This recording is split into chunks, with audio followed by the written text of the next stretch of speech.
Bonjour les amis, bonjour à vous qui envisagez de changer de vie, vous qui faites partie des 75% de la population française qui en rêve, mais qui n'osait pas encore. Je m'appelle Caroline Vigneault et j'ai effectué un changement de vie radical en passant d'avocate à humoriste, alors croyez-moi, je comprends très bien ce que vous ressentez. Et j'ai créé ce podcast pour vous aider à trouver l'audace de vous lancer. Alors aujourd'hui, nous allons parler du dernier P de la désormais fameuse règle des 5 P que j'ai inventée pour réussir un projet. Oui, P comme projet. Si vous avez écouté les épisodes précédents, vous savez. Et si vous ne les avez pas écoutés ou que vous les avez oubliés, je vous rappelle les 5 P. Précision, pertinence, planification, persévérance, priorité. Et aujourd'hui, on va parler planification. Rappelons que votre projet est donc désormais précis et pertinent et maintenant vous devez le planifier, c'est-à-dire organiser toutes les étapes de votre projet dans le temps selon un plan. Quel plan ? Alors, je vous explique. D'abord, il faut identifier toutes les tâches à accomplir pour réaliser votre objectif étape par étape. Ensuite, mettre toutes ces tâches dans un ordre où elles doivent être réalisées. Attention, certaines peuvent être réalisées en parallèle. Ensuite, on estime la date maximale de réalisation de chaque tâche. Et enfin, on y affecte les ressources de temps, d'énergie et d'argent nécessaires. Exemple, quand j'ai décidé de quitter la robe d'avocat pour devenir humoriste, j'ai tout planifié. S'inscrire au cours Florent pour apprendre à monter sur scène. En parallèle, écrire un spectacle drôle. Ensuite, monter une boîte de production pour pouvoir produire ce spectacle sur scène. Et ensuite, faire l'Olympia. Ouais, ok, d'accord, j'avoue, j'ai sauté plusieurs étapes. En vrai, dans la vraie vie, j'ai mis 6 ans pour réaliser mon rêve. Jouer sur la scène mythique de l'Olympia. Il y a eu des tonnes et tonnes d'étapes que je vais vous épargner ici, mais moi je les ai suivies à la lettre. Et ça non, c'est même là je vous mens, c'est pas vrai. Parce qu'on suit jamais un planning à la lettre. Un planning ça évolue non-stop dans le temps, tu le raccourcis des étapes, tu en rallonges, t'en rajoutes et parfois même tu en enlèves. Alors moi j'adore planifier et c'est ma chance. Parce que comme le dit très bien Philippe Kotler, l'inventeur du marketing, si vous échouez la planification, vous planifiez l'échec. Ok ? Et c'est ce qu'on va voir aujourd'hui avec Dylan. Bonjour Dylan. Bonjour Caroline. Comment ça va Dylan ? Je vais très bien. Oui, parfait. Eh bien, bienvenue. Alors Dylan, première question. Qu'est-ce que tu fais dans la vie ? Je suis clerc de notaire. Clerc de notaire, donc tu as fait une fac de droit.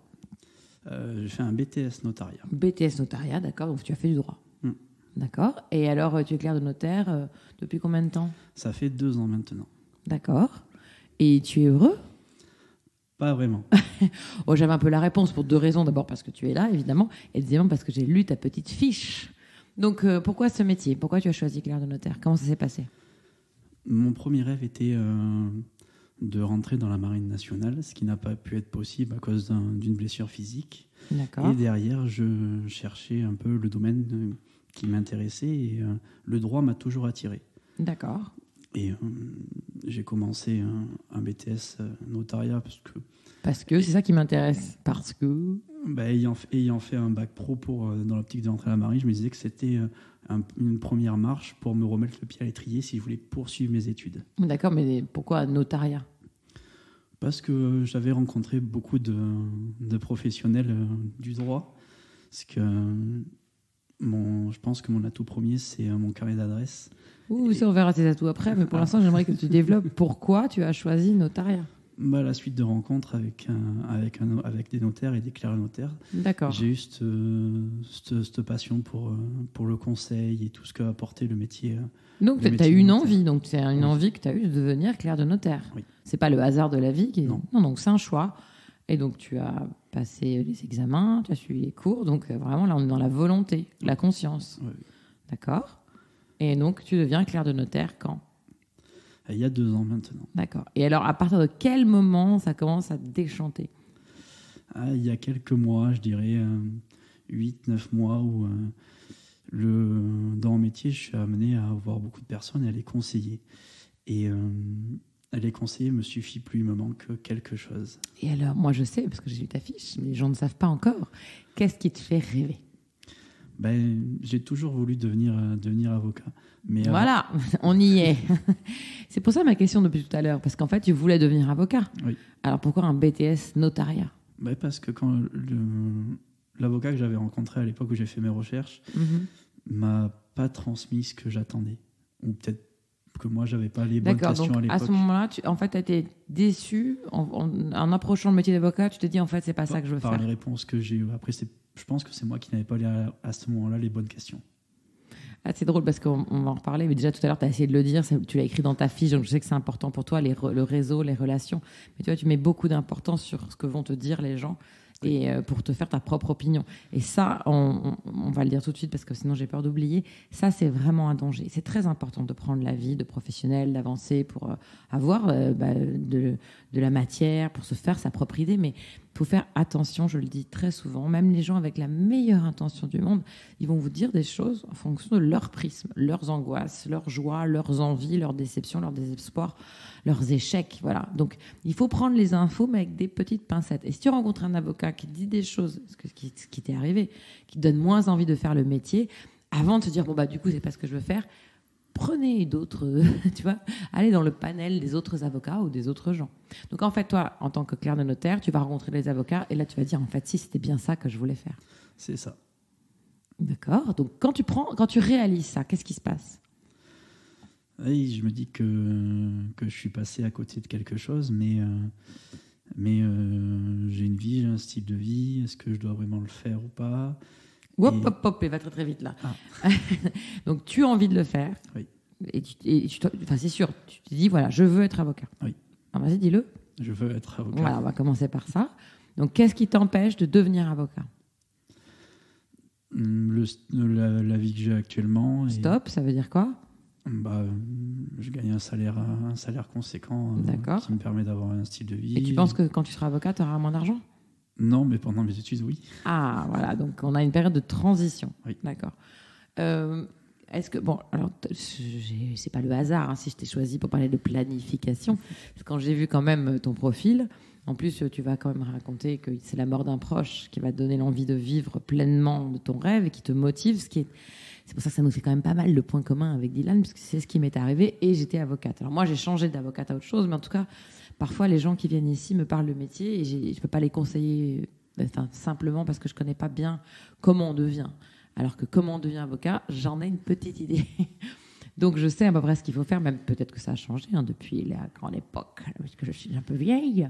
Mais du coup, admettons que tu veuilles être avocat. Qu'est-ce qu'il faut que tu fasses en premier?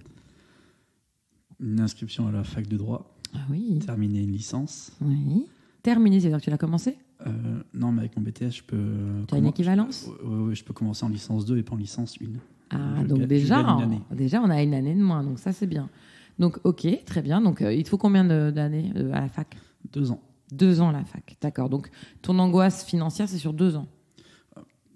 Un petit peu plus, parce qu'il y a 2 ans de licence et 2 ans de master. Donc, ça fait 4 ans. Oui. Donc, ton angoisse financière, elle est sur 4 ans. Oui. Ouais, non, mais on essaie de mettre le... Tu vois, ce que j'essaie de te dire, c'est que là, d'un seul coup, tu fais mon style de vie, donc c'est un problème qui est énorme, donc on va le ramener à sa taille. Ton problème, c'est 4 années avec des études en même temps, pourquoi pas, que ton métier. Ah, mais regarde, il fait, bah non, et pourquoi pas? Non, parce que... Parce que entre les cours et le métier de clerc, je pense que c'est pas possible. Et si je reprends les études de droit, c'est pour arrêter d'être clerc. Ah, mais ça, je suis bien d'accord, c'est pour être avocat, on est tous d'accord, mais puisque tu me dis toi-même, jusqu'à présent, ce qui t'empêche de sauter, c'est l'argent et le fait que tu gagnes bien ta vie. Moi, je te pose une question très simplement, parce que là, tu dis, ah non, si jamais je le fais, j'arrête tout. Mais comme je parais tout, je le fais pas. C'est un peu ça le raisonnement qui te bloque. Donc maintenant, je te pose une question, et si on essayait de voir quelque chose de peut-être plus adapté, puisque c'est un des P qu'on a vu aussi, la pertinence, l'adaptation, tout ça, c'est pour le rendre vraiment pertinent. Est-ce que tu penses pas, parce qu'en plus, contrairement à ce que tu essayes de nous faire croire, mais clerc de notaire et avocat, moi je sais bien que ce sont 2 professions qui ne sont pas les mêmes, mais elles ont quand même des points communs, qui est notamment le droit. C'est pas comme si c'était, je sais pas moi, dans le bâtiment et que tu me dirais, avec les horaires du bâtiment et la fatigue physique, c'est compliqué. Là, quand même, tu es assis, on est d'accord, tu fais du droit, et il y a des gens qui font les études de droit le soir, la nuit, dans les week-ends. Je ne sais même pas si c'est encore possible, mais parfois, il y a une époque où on pouvait même faire ça par correspondance. Je ne sais pas si c'est encore possible. Est-ce que tu t'es renseigné de toutes ces adaptations possibles, de toutes ces envies? Oui. Ah, ça c'est bien ça. Alors ce qu'ils proposent à Bordeaux, oui. C'est la licence tant d'heures par semaine en présentiel. Donc un travail est tout à fait possible à côté. D'accord. Donc c'est possible. J'ai pas compris du coup si c'était possible ou pas. C'est possible, mais pas celui du Claire, enfin pas dans mon étude du moins. D'accord, parce que les horaires. Est-ce que tu as demandé à ton patron? Oui. Ah, il t'a dit non. Que c'était pas jouable comme ça. Donc il a dit non. Oui. Et donc en gros il t'a dit je vous démissionnerai. Oui. D'accord. Donc pas d'aménagement possible. Et par correspondance, c'est possible ou pas? J'ai pas trouvé pour la licence par correspondance. Ah, j'en sais rien. Ou alors il faut être ou sportif de haut niveau ou un profil particulier. Non, mais on avait même, je me souviens à l'époque, moi, c'était de mon temps, mais moi je me souviens qu'il y a des étudiants qui bossaient la journée et qui faisaient qui travaillaient avec des trucs, avec des horaires aménagés. Enfin, ça existait. Je l'ai pas trouvé à la fac de Bordeaux. Et tu y allais, tu t'es déplacé à la fac? Oui. Ah, c'est bien, donc tu as bien avancé.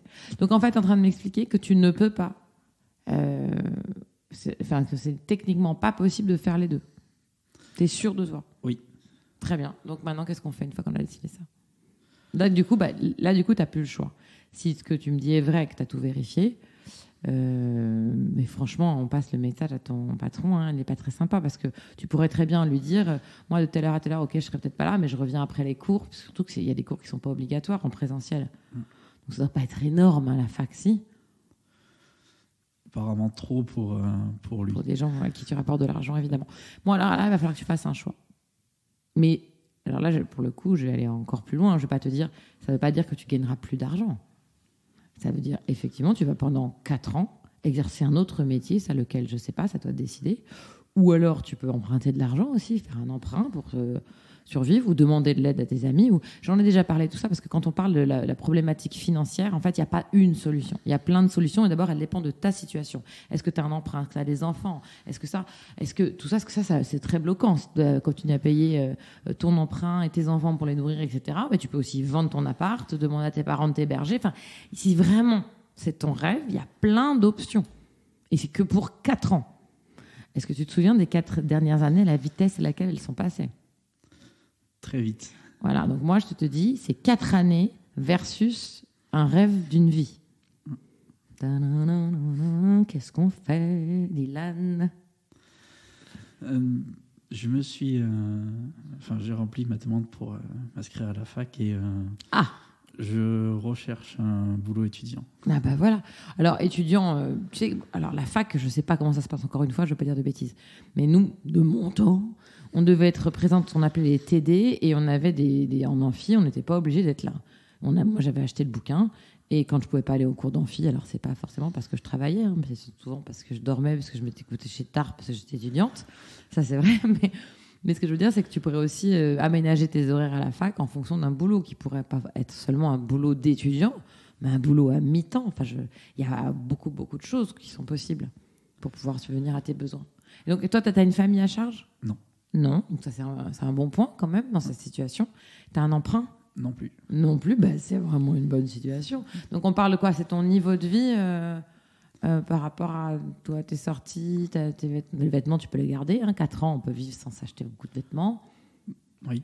Voilà, et puis on peut limiter ses vacances et tout pendant 4 ans pour réaliser un rêve. Oui. De toute façon, tu as commencé. Oui. Tu t'es inscrit à la fac et tu cherches un job. Oui. Donc qu'est-ce que tu as envie de faire comme job dans ces 4 années? Le premier job qui me permettra de remplir le frigo, après le reste. Bonne réponse. Parce que c'est vrai que c'est pas ton rêve, ce job. Après, on ne sait jamais ce qui peut se passer, mais voilà. Et donc 4 années. Ensuite, il y a quoi? Il y a l'école de formation du barreau, quand même, j'imagine? C'est ça, 2 ans. Ah, c'est 2 ans maintenant? Oui. Ah, de mon temps, c'était 1 an. Mais il y a un stage dedans, non? Oui. Voilà. Donc, normalement, pendant le stage, tu seras rémunéré. Et pourquoi cette envie d'être avocat, tu sais? D'où ça vient? Je pense que je l'ai toujours plus ou moins eu en moi, c'est-à-dire que petit, j'ai très souvent été délégué de classe. D'accord. Et ce qui me tardait le plus quand j'étais délégué, c'était au conseil pour pouvoir défendre les uns les autres.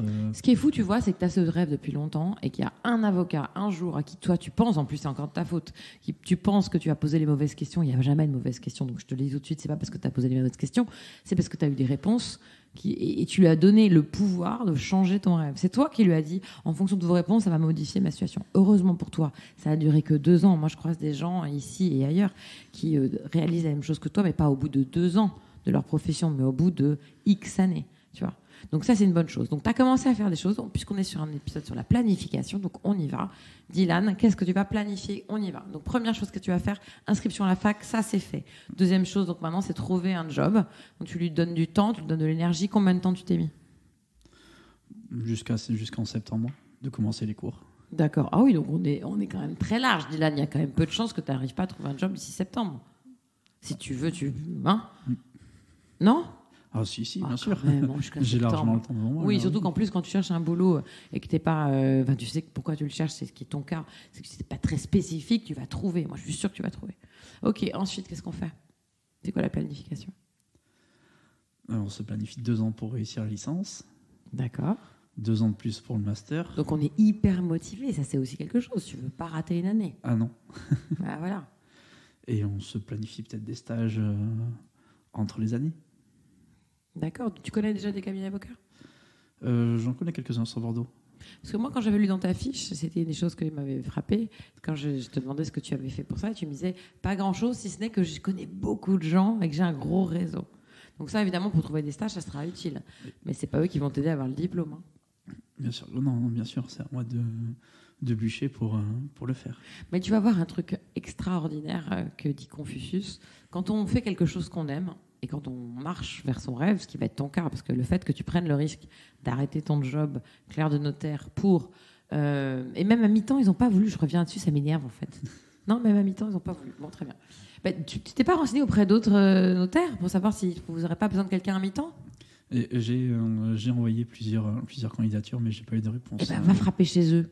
Lâche pas le rêve. Va frapper sur toutes les études notariales en disant bonjour, je suis hyper motivée. Voilà. Ensuite, en plus, quand je serai avocat, je vous prendrai comme client. Tu vois, vends-toi. Bon, je reviens sur ça parce que c'est important, mais planifier ça, mais il faut aussi se donner l'énergie. Ce que je disais dans la planification, c'est qu'est-ce que je dois faire en combien de temps et lui donner assez d'énergie pour dire cette étape est cruciale, je ne peux pas la rater. Donc dans ta recherche de job que tu as jusqu'à septembre, vu que tu as quand même un métier quand même chouette et qui rapporte, je suis sûre que tu vas pouvoir je suis sûre, on peut pas être sûre, mais ne lâche pas ce truc-là, ne pars pas directement sur le job étudiant en étant avec tes compétences pour dire, voilà, et peut-être tu pourrais leur dire, et en plus je vous coûterai moins cher.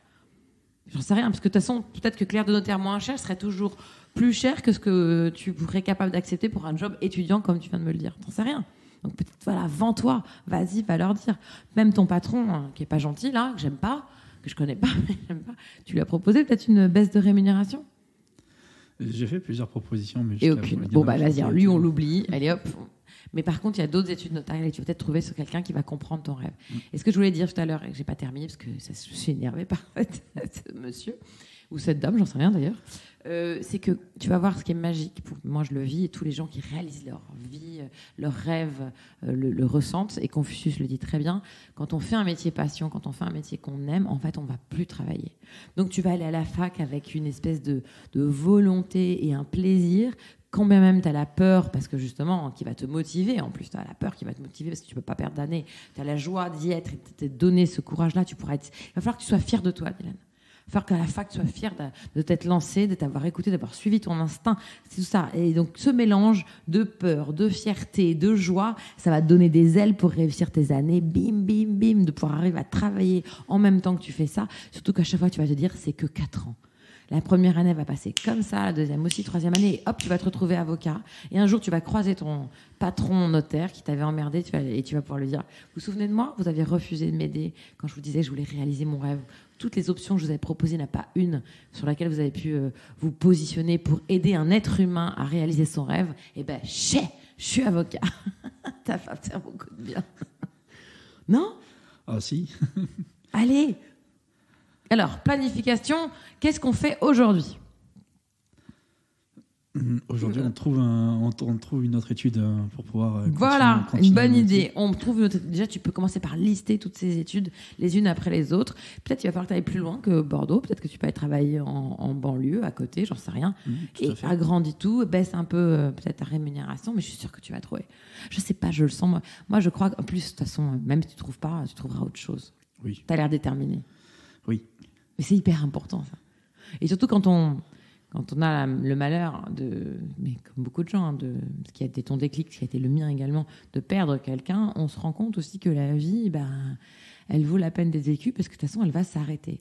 Ce que tu disais justement dans ta fiche, je sais pas si tu veux qu'on parle de qui c'est ou pas. Si, on peut. Bon alors vas-y, c'est toi qui décides. J'ai perdu mon père en fin d'année là. Et lui, il a toujours regretté de ne pas avoir été au bout de ses rêves et de ne pas avoir fait ce qu'il a fait, ce qu'il aurait dû faire. Donc ton père, il a fait un métier alimentaire. Il était maçon. D'accord. Toute sa vie. Et il rêvait de quoi ? Lui, il aurait voulu être architecte, sauf qu'à l'époque, les études étaient très, très coûteuses et qu'il n'y avait pas de possibilité de faire ça. Donc, il a continué dans le bâtiment et il a toujours vécu en se disant j'ai loupé quelque chose. Et ça, alors tu vois, il t'a fait un cadeau, ton papa, en te disant ça, parce que ça va te donner aussi beaucoup d'énergie pour te dire. Parce que moi, je crois qu'il est là, qu'il nous regarde, je crois, tout ça. Bon, après, ça, chacun. Mais il va être fier de toi aussi que tu réussisses à faire ça et que tu ne fasses pas comme lui. Et que parce qu'il t'a dit ça aussi, ça va donner l'énergie. C'est difficile de quitter un métier, de se lancer dans son rêve. Mais crois-moi, de se retrouver dans la situation où, à la fin de ta vie, tu croyais que tu allais et puis, en fait, tu ne l'as pas fait. Et à la fin de ta vie, tu dis, j'ai même pas essayé. Ça doit être très violent. J'espère que toi et moi, on est très loin de cette période-là. Mais et puis, de toute façon, on n'y sera pas puisqu'on réalise notre rêve. Et que même si on se plante, même si tu n'y arrives pas, pour une raison X ou Y, ce que je ne crois pas du tout, mais j'ai besoin de le dire pour les gens qui nous écoutent, de toute façon, l'échec, c'est pas vraiment un échec. Parce que tu auras avancé, tu vas aller vers autre chose. Et de toute façon, il n'y aura pas d'échec parce que la fac, tu peux la passer plusieurs fois. Puis de toute façon, tu es tellement motivé que tu vas la voir. Moi, j'ai hâte de venir te voir le jour où tu vas dire « je le jure ». Est-ce que ça fait pas rêver le jour où tu vas enfiler ta robe d'avocat? Tu sais, moi, le jour où j'ai posé la robe d'avocat sur mes épaules, j'étais tellement fière. Est-ce que tu te visualises comme ça? Oui. Oui? Oui. Tu sais que moi, je passais tous les jours devant la boutique qui vend les robes d'avocat à Paris. Et tous les jours, avant de rentrer dans les cours à la fac, je regardais cette robe et je disais, un jour, je la porterai. Un jour, je la porterai. Alors, je sais pas s'il y a une boutique près de chez toi, près du Palais de Justice. Il y en a une à Bordeaux et justement, j'y étais samedi dernier. Ah, c'est vrai. Et tu l'as essayé? Non, ou t'es passé devant la boutique? Je suis passé devant. Et qu'est-ce que t'as dit en regardant la robe? Qu'elle serait bientôt sur mes épaules. Ah ben voilà, ça c'est une très bonne nouvelle. Ah, la musique qui retentit, qui démarre, ça veut dire, Dylan, que c'est la fin de ces 20 minutes. Merci beaucoup. Alors dis-moi, Dylan, est-ce que ces 20 minutes t'ont aidé? Oui, elles m'ont aidé Je suis venu chercher des réponses et j'en ai trouvé une bonne partie et je sais ce que j'ai à faire maintenant. Ah bah ça me fait plaisir. Alors si vous aussi ça vous intéresse, si vous avez envie que je vous coachcast, vous pouvez vous inscrire sur coachcastbycaroline@gmail.com. On vous recevra ici. Vous retrouverez aussi d'ailleurs cette adresse, toutes les infos sur la page Facebook ou sur notre Instagram. Allez, la phrase de cette conclusion sera aujourd'hui de Benjamin Franklin. Le succès est le résidu de la planification. J'adore cette association de mots, le résidu et la planification. Ça veut dire le succès, c'est ce qu'il reste à la fin de la planification. Et c'est donc grâce à cette planification que vous pourrez avoir le succès. Donc, planifiez pour réussir votre projet. Pour réussir votre résidu de planification. Il ne reste plus qu'à choisir quel projet vous voulez, quel résidu vous choisissez, qu'est-ce que vous voulez faire de votre vie, quel est votre rêve. Dites-moi, vous voulez être, je sais pas moi, actuaire, bijoutier, horloger, canneur, empailleur, décorateur, éco-conseiller, fauconnier, garde du littoral, horticulteur, infirmier, juge aux affaires familiales, maître tailleur, neurologue, opérateur de fabrication, vendeur, webmaster, clerc de notaire ou bien sûr avocat. Allez les amis, choisissez votre rêve et réalisez le mien s'il vous plaît en vous abonnant à ce podcast. Et oui, vous pouvez pour ça vous pouvez aussi envoyer ce podcast à deux personnes que vous connaissez, qui sont dans votre entourage ou même qui sont plus loin et qui ont envie de changer de vie, qui ne connaissent pas ce podcast ou qui ont un peu peur ou voilà. Alors abonnez-les de force. Ah oui, aussi vous pouvez mettre une bonne note parce que comme ça les autres gens ils peuvent avoir envie de l'écouter, ou un petit pouce en l'air, une super commentaire selon la plateforme sur laquelle vous m'écoutez. Bref, tout ce qui pourra aider ce podcast à perdurer, car c'est mon projet. J'ai l'impression d'être Macron et qu'il est précis et pertinent et planifié et que j'ai très envie qu'on se retrouve avec un nouvel invité dans un nouvel épisode. Je vous embrasse.